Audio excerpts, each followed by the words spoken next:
Doctors, welcome back to my channel the Neetified Naman. तो आज हम एक ऐसे टॉपिक या एक ऐसे सब्जेक्ट पर बात करने जा रहे हैं जिससे लिटरली नीट एस्पिरेंट्स को नाइटमेयर्स या बुरे सपने आते हैं। और आप सबने गेस कर ही लिया होगा, दी फिजिक्स। तो लोग फिजिक्स से इतना डरते क्यों हैं?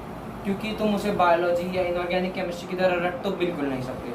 अगर तुम्हें फिजिक्स में स्कोर करना है तो तुम्हें उसके अंदर घुस के उसके कोर कॉन्सेप्ट को समझना ही होगा।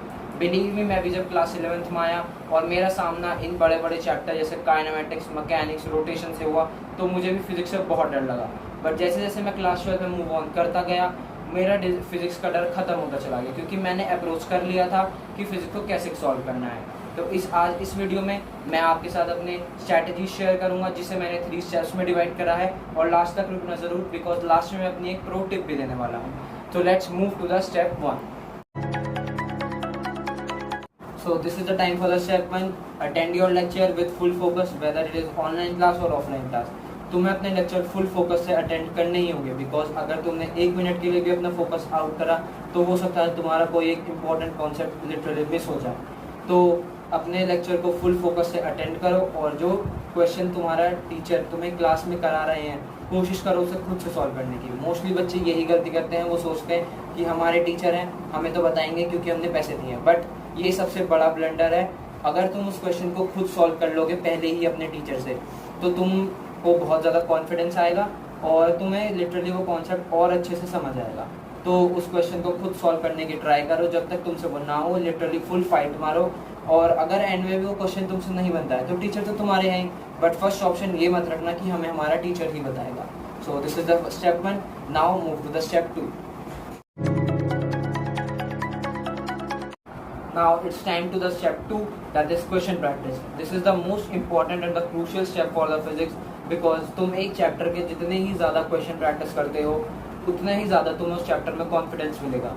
तो अगर मैं अपना बताऊं तो मैंने हर एक फिजिक्स के चैप्टर में मिनिमम 200 क्वेश्चंस तो करे ही करे थे।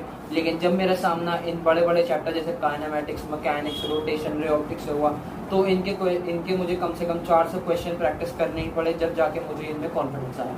तो ये नंबर तो किसी के लिए भी फिक्स नहीं है। जितने तुम क्वेश्चन प्रैक्टिस कर सकते हो उतने करो, जितने में तुम्हें कॉन्फिडेंस आ जाए उतने करो। लिटरली सब कुछ कर डालो, तुम्हें क्लास के क्वेश्चन हो, डीपीपीज हो, मॉड्यूल्स हो, पीवाईक्यूज हो, टेस्ट पेपर्स हो, सब कुछ कर डालो एक चैप्टर का, जब तक तुम्हें उसमें कॉन्फिडेंस ना मिले। तो यही था step 2। Now move to the step 3। Now it's time to move to step 3, which is totally based on step 2, that is doubt discussion. तो एक इंसान कब डाउट डिस्कस करता है? जब बेसिकली उन्हें क्वेश्चन प्रैक्टिस करे होंगे। तुम सब डाउट डिस्कस करते भी होंगे, मैं श्योर हूँ। लेकिन मैं तुम्हें आज इस वीडियो में ये बताने वाला हूँ कि डाउट डिस्कस करने कैसे हैं और करने किससे हैं। तो आजकल के बच्चों में मैंने एक चीज़ बहुत कॉमन देखी है कि वो अपने डाउट सीधे जाके इंटरनेट से पूछ लेते हैं। मुझे पता है इसके बहुत सारे मेरिट्स भी हैं कि वो 24 आवर्स अवेलेबल है और भी बहुत कुछ, बट मैं तुम्हें सजेस्ट करूँगा कि डाउट हमेशा अपने टीचर से ही पूछो। क्यों कह रहा हूँ मैं ऐसा? बिकॉज इसके भी अपने बहुत सारे फायदे हैं। तो पहला मेरिट है कि क्योंकि अगर तुम अपने टीचर्स के पास जाओगे तो वो तुम्हें उस क्वेश्चन के आसपास के 2-4 टॉपिक्स और भी समझा देंगे, क्योंकि तुम्हें पता तुम्हारा ये एरिया वीक रह चुका है।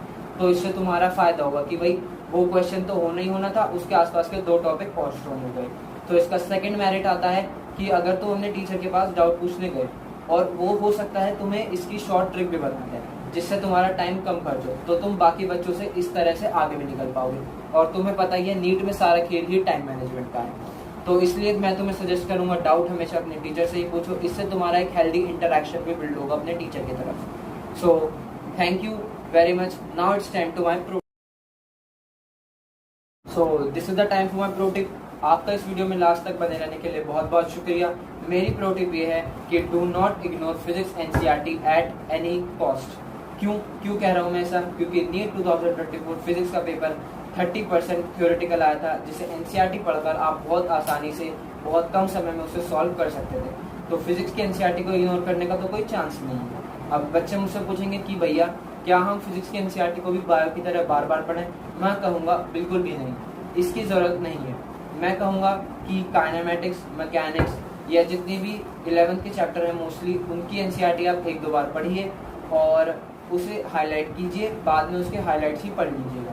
बट फिजिक्स में कुछ ऐसे चैप्टर भी हैं जैसे केटीजी, थर्मो, एसी, मैग्नेटिज्म, और मॉडर्न फिजिक्स जिसकी एनसीईआरटी को आपको बार बार पढ़ना ही पड़ेगा, क्योंकि उससे एनसीईआरटी की लाइन से क्वेश्चन बनते ही बनते हैं. सो this is my pro tip. Hope you like this video. If you like this, please like it, subscribe and share. Thank you.